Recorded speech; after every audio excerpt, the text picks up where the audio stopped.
Today's draft scenario: what quarterback prospects will be in range for the Las Vegas Raiders? They must find their franchise QB in the 2024 NFL Draft. We got the names, we got the prospects, and we're going to tell you about them next on the Locked On NFL Draft Podcast. You are Locked On NFL Draft, your daily podcast covering the NFL Draft. Part of the Locked On Podcast Network, your team every day.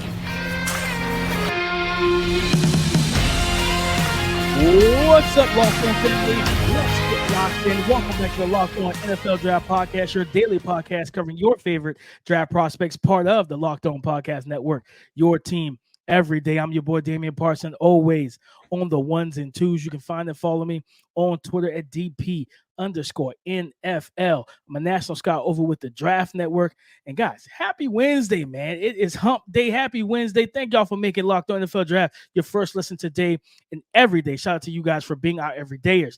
Now, I got to kick it over to my guy, Mr. LSU, the champ himself, Keith Sanchez. You can find and follow him on Twitter at The Talent Code. Keith, talk to him, baby. What's up, Locked On family? This is Keith Sanchez, senior draft analyst with the Draft Network, man, and 2019 national champ with those LSU Bengal Tigers. Man, here to bring you that championship level content is myself, Damian Parsons, bringing you championship level content surrounding the NFL draft 24/7, 365, whether that's draft mock drafts, whether that's draft strategy, right? Whether that is draft prospects, we are where you tap into to the NFL draft. We talk college football, we talk NFL football, because like we say over here, everything starts with the NFL draft. DP, we have a slate ready to rock and roll, man. We're talking draft scenarios. You talked about it in the pre-show, right? Draft scenarios, we're talking Las Vegas Raiders. We're talking Dames dudes, and we're talking Coach K's key thought. Let's get this thing fired up, DP, with the Las Vegas Raiders draft scenario quarterback. They're winning games, right? So looks like they won't be picking top 5 unless everything goes downhill. But what are some quarterbacks that should be in range for them to draft? Yeah, I mean, because the Raiders, I believe, are 500 right now. I think they're 3-3, and they're second in the AFC West. If that crazy, right? About the AFC West right now. You know what I mean? When you got Justin Herbert and the Chargers, the Jimmy Garoppolo, Brian Hoyer led Raiders are second in the division. But when you think about the quarterbacks, and of course, I know Raiders fans would love to be in the realm of Caleb and Drake, but right now, with your team winning games and not losing games like a lot of other teams are right now, you're not in position. So I think there's a couple quarterbacks that came to mind, Keith. I thought about Bo Nix from Oregon, right? You know what I mean? A dual threat guy, strong arm, can really zip passes, good RPM and velocity when he drives the ball in the short to intermediate windows. But he can also create with his legs as a runner, but just as a window extender, as a play extender at the quarterback position. He can improvise and open things up, and that opens up the playbook too. So you think about the zone read, you know what I mean? Put the QB running back mesh point, all that type of stuff. He can do those things off of design runs. Then he can, like I said, he can improvise. I thought about your boy, Jaden Daniels, right? One of Dame's do, one of my guys, right? You know what I'm saying? Out here balling for LSU. And, you talk about maybe not a first-round prospect, but somebody you can get in round 2, right? Because this is still a team that needs to add some things in terms of the Raiders. So you think about getting Jaden Daniels on day 2 of the draft. Strong arm, very mobile. We know he's really athletic, especially in the open field, be able to, really open that stride and start to pull away from defenses and defenders as we've seen in the SEC this year and even last year, right? He ran over 1,000 yards last year, but we're seeing better accuracy from him, better pocket play from him this year, Keith. But I'm going to tell you one guy that was a former projected first overall, Spencer Rattler. Mm-hmm. And I'm going to tell you why for me, Keith. Spencer Rattler, I like quarterbacks that have endured some things. Like, if you take a quarterback from a perfect situation and then you put them in a terrible situation, that typically breeds bad results, right? Because they're not used to going through tough times, right? You know what I mean? And with Spencer Rattler dealing with the things he dealt with at Oklahoma, people dissecting his character, so forth and so on, he's played very good football this year. Now, of course, his team record don't show it because his team is not as talented as they would have hoped to be. But Spencer Rattler has all of the tools, the physical profile, but he's also shown accuracy, ball placement, and everything else this season, right? Without Juice Wells and a porous offensive line, he's been one of the better quarterbacks to me in the country when you just look at the situation and how he's played. Yeah, and if you give me one guy that can potentially elevate their draft stock, I think it is because Spencer Rattler. And in a weird way, him leaving Oklahoma, right, which doesn't make sense, leaving Oklahoma, a perennial, offensive powerhouse, and then going to South Carolina, I think is going to help his draft story slash resume slash respectability from NFL general managers and scouts, because like you said, just going through that tough time, right? You want to know, okay, you that five-star quarterback, because we've seen them year on year, right? Your Josh Rosens, your Matt Barkley's, right? I'm trying to think of the guy, Mhm. Jimmy Clausen, right? I'm this Yeah. this is Yep. I'm name dropping right now, DP. I'm going back to You in your 2007. bag right Um, now.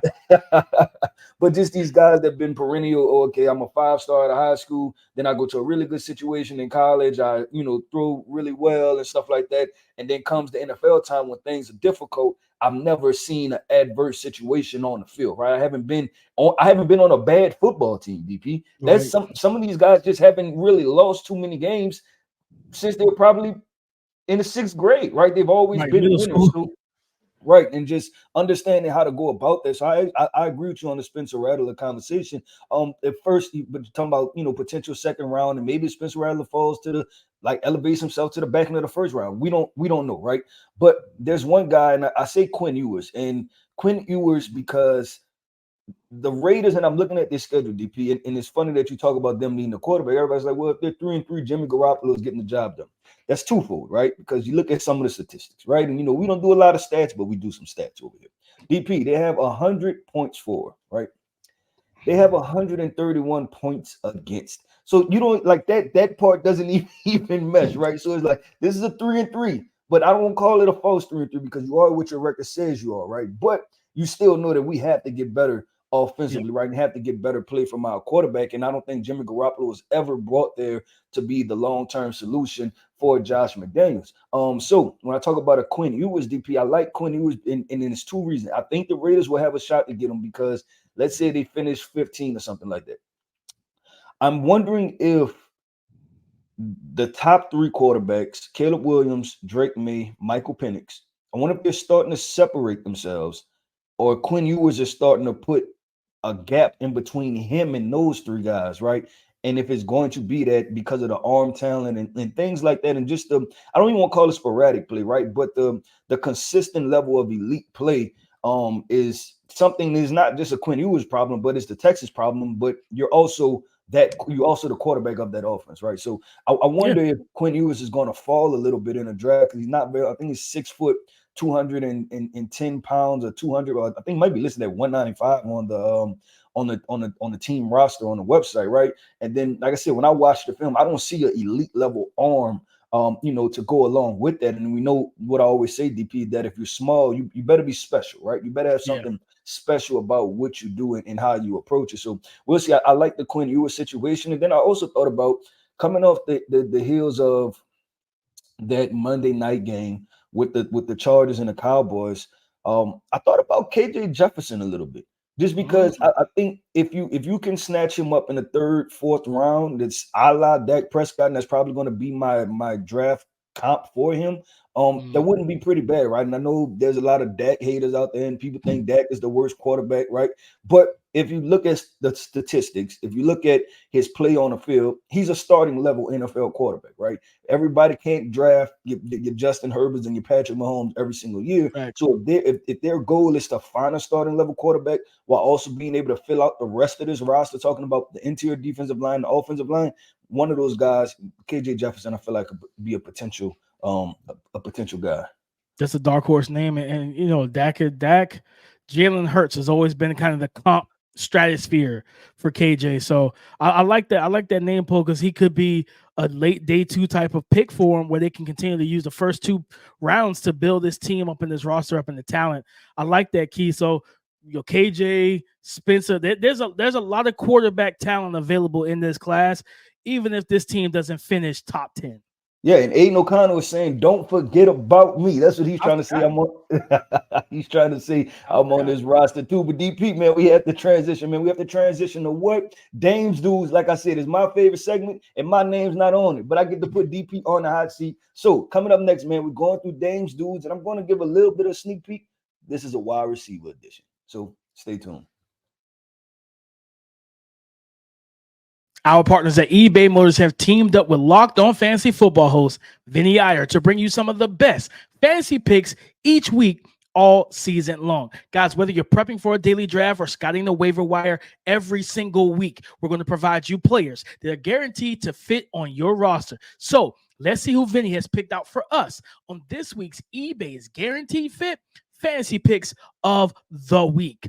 George Pickens got further locked as a second-year wide receiver for the Steelers before the Week 6 bye, hooking up with second-year QB Kenny Pickett for 6 catches, 130 yards, and a big touchdown on 10 targets against the Baltimore Ravens. He also added a 16-yard rush attempt as well. Pickens is just being trusted to make plays even in tough matchups by his young passer, with whom he has great chemistry. The Rams and Jaguars aren't the easiest draws in the next 2 weeks, but Pickens' physical talent can rise above them with his size and field stretching ability. Vinny Iyer from Locked On Fantasy Football is going to help you win your fantasy championship. And eBay Motors knows a championship roster is about each player being a perfect fit. Same with your vehicle. Guys, with over 122 million parts for your number one ride or die, you can make sure that your ride stays running smoothly. Brake kits, LED headlights, roof racks, bumpers, whatever your baby needs, eBay Motors has it.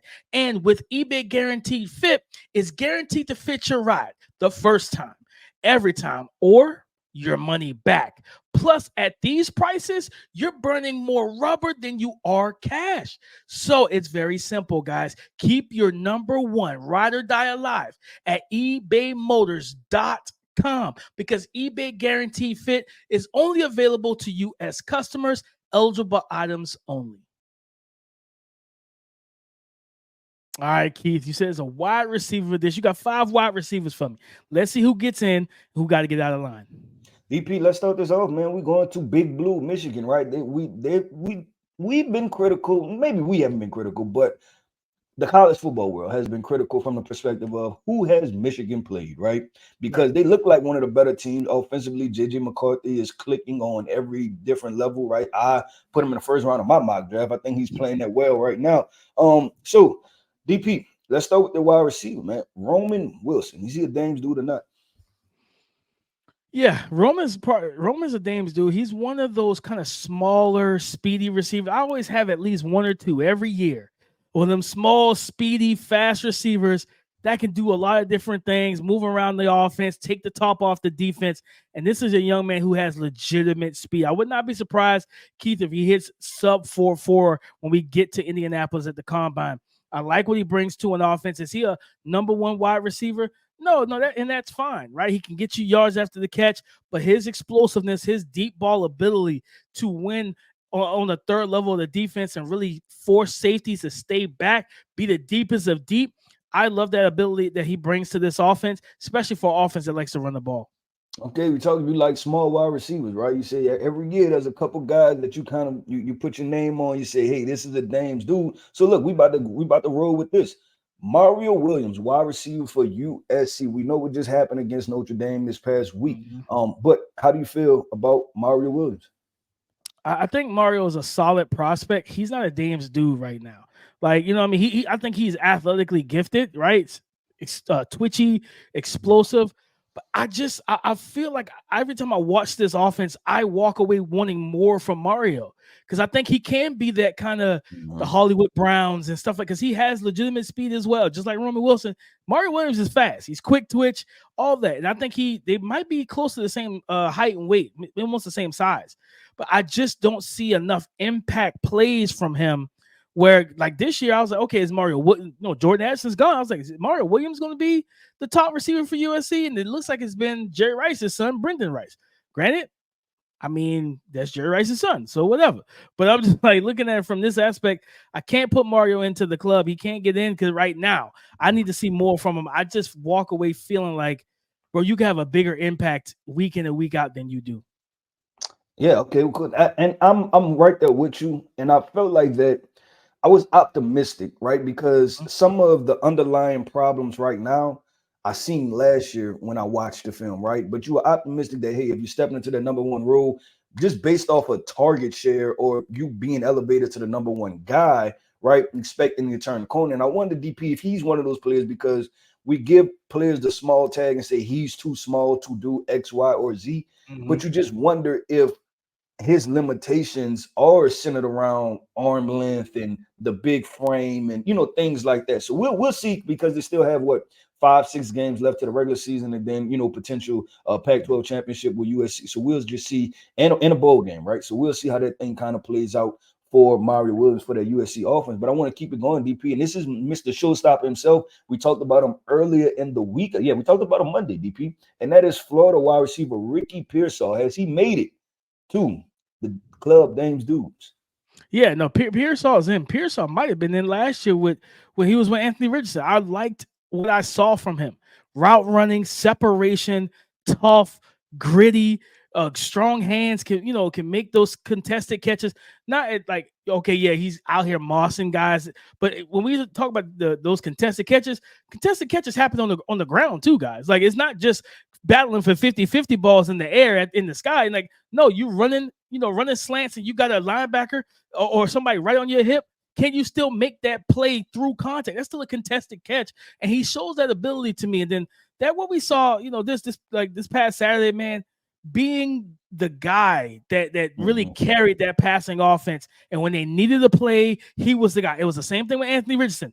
3rd and 15, where's Pearsall? Let me get 20, right down the seam, in the middle of the field. He could do those things. And like I said, my comp for him, I said what it was, Adam Thielen, I believe is what I mentioned. So I think, he's a Dames dude. I really like Pearsall. I think he's going to be one of those guys that may not be drafted in the first 3 rounds, right? But we're going to fast forward into the 2024 season and be like, man, somebody got to steal with this kid.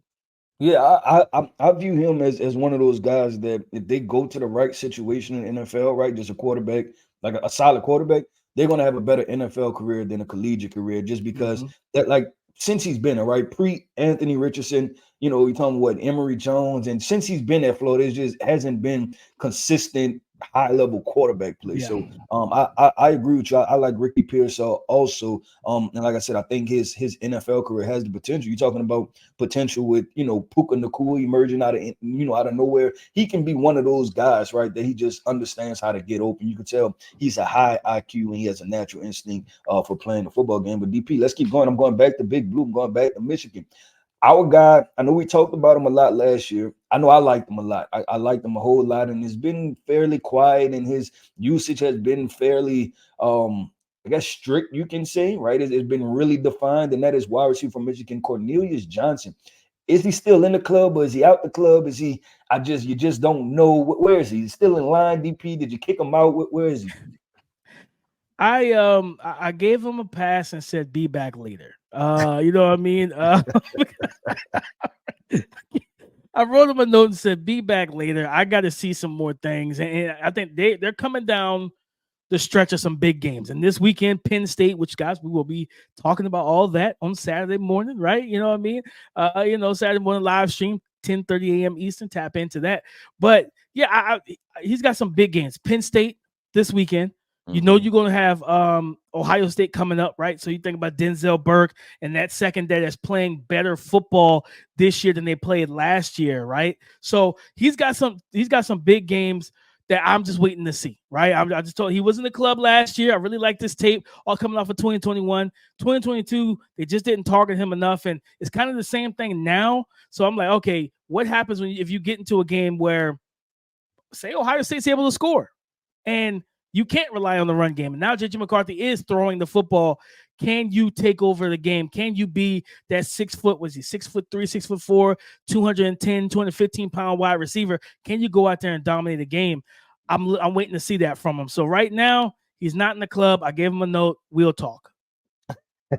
Okay. Now I'm somewhat with you. I'm still high on him, right? But it's just one of those things where it's just like, what's going on? Like, why isn't, why can't we figure this part out, and why they can't figure it out for Cornelius Johnson? I mean, we had guys like Roman Wilson, we just talked about, emerge as a playmaker too, but Cornelius Johnson has all of the physical tools to be a good wide receiver in the NFL. So we will see. We will Figure that out. DP, we went back to Michigan. Now we're going back to USC, but this is kind of a legendary name, DP. So you kind of Mhm. got to, watch out what you say, maybe, or maybe James Lewis, he said, you know what, I'm just going to let it be what it's going to be. And I kick out whoever I want to kick out the club, right? So forget if your father is potentially the best wide receiver in NFL history. I'm going with Brendan Rice, the wide receiver from USC. Is he a Dames dude or not, DP? He is. I really like Brendan Rice. Like he's like let's at 6'2", 6'3", over 200 pounds. A guy that knows how to use his body. He has good body control. He can run routes. I mean, he better. Is Jerry Rice's father, right? You better know how to run some routes. But I like his ability, especially on end breakers, slants, those cross or stuff like that. He knows how to get to his spot, body up, be a bigger body receiver. I hate to see big body receivers play small. He doesn't do that to me. And I think he's good at the catch point. And I mean, we watched these games, we watched the tape. He's, I think, the most trusted weapon for Caleb. So, and they still got some big games coming up down the pipeline as well. So I think he's gonna have a chance to really solidify himself. And hopefully we see him down in Mobile. But right now, I like what I've seen on tape from Brendan Rice. Yeah, he's a Dame's dude. Well, there you have it, family. That's another five that survived. A couple got I kicked out, a can't make couple beef stayed with in. Jerry Rice. One person got a pass, right? To just kind of stay right there. Don't move, stay in line. I'm not letting you in right now, but I'm not telling you go somewhere else. So Right. we will see how this thing continues to unfold, man. Moving forward with Dames dudes, him letting people in and out the club, kicking people out the club. But next up, we get a Coach K's key thought. Like I said, man, if I slow it down, I get it right. So coming up next, man, we're talking Coach K's key thought, and I think people gonna find this one intriguing. This show is sponsored by BetterHelp.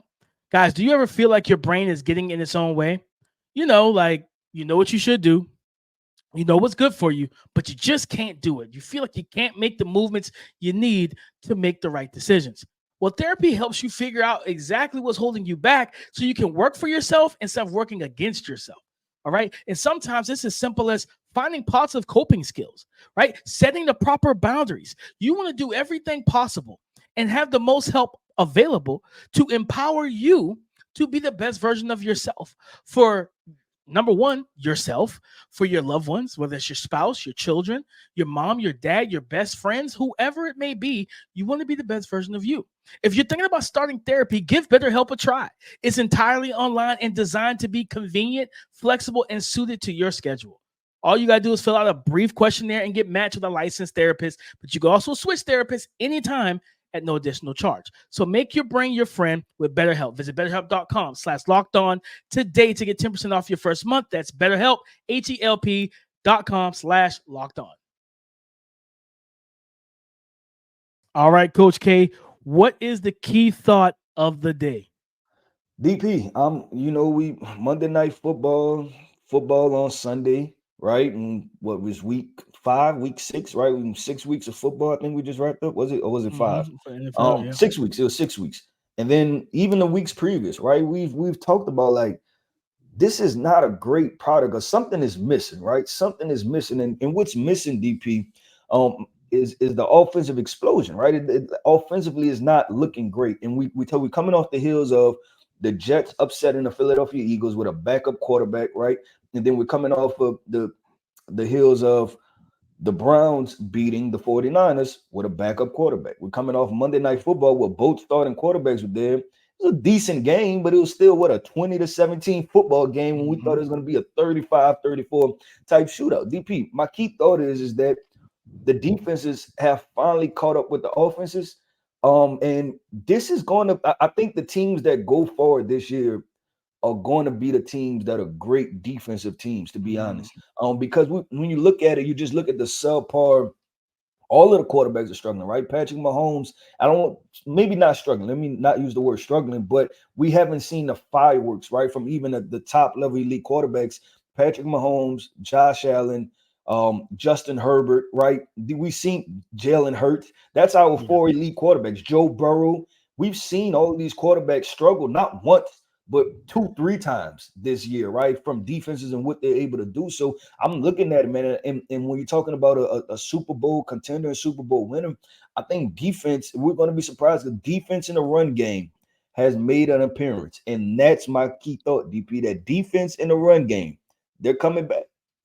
No, and when you think about the draft, Keith, and you think about these draft prospects and this having a defensive line that can get after for one that can stop the run, right? To where you force them to play third and longs, they got to throw the football, and then you have a Aiden Hutchinson, right? You have a Will Anderson Jr., you have a Nick Bosa, a Miles Garrett. You have high octane pass rushers that can get pressure and make these quarterbacks uncomfortable. If you want to be a passing league, that's fine. But some of these teams are allowing to pass too much. So then when you become unbalanced, and I got these young pass rushers that I invested in. And when you think about this draft, right, we got Dallas Turner, we have Jarrett Verse, Chop Robinson, who's going to be in a big time matchup against Ohio State Saturday. Again, it's Ohio State. It's Ohio State and Penn State. So we'll have that to talk about or whatnot. But like you got some pass rushers in this class that teams have to really keep their eye on in the first round. Like, listen, we need to build this thing up, man. You know what I'm saying? You don't want to be a Buffalo Bills and Von Miller goes down like last year,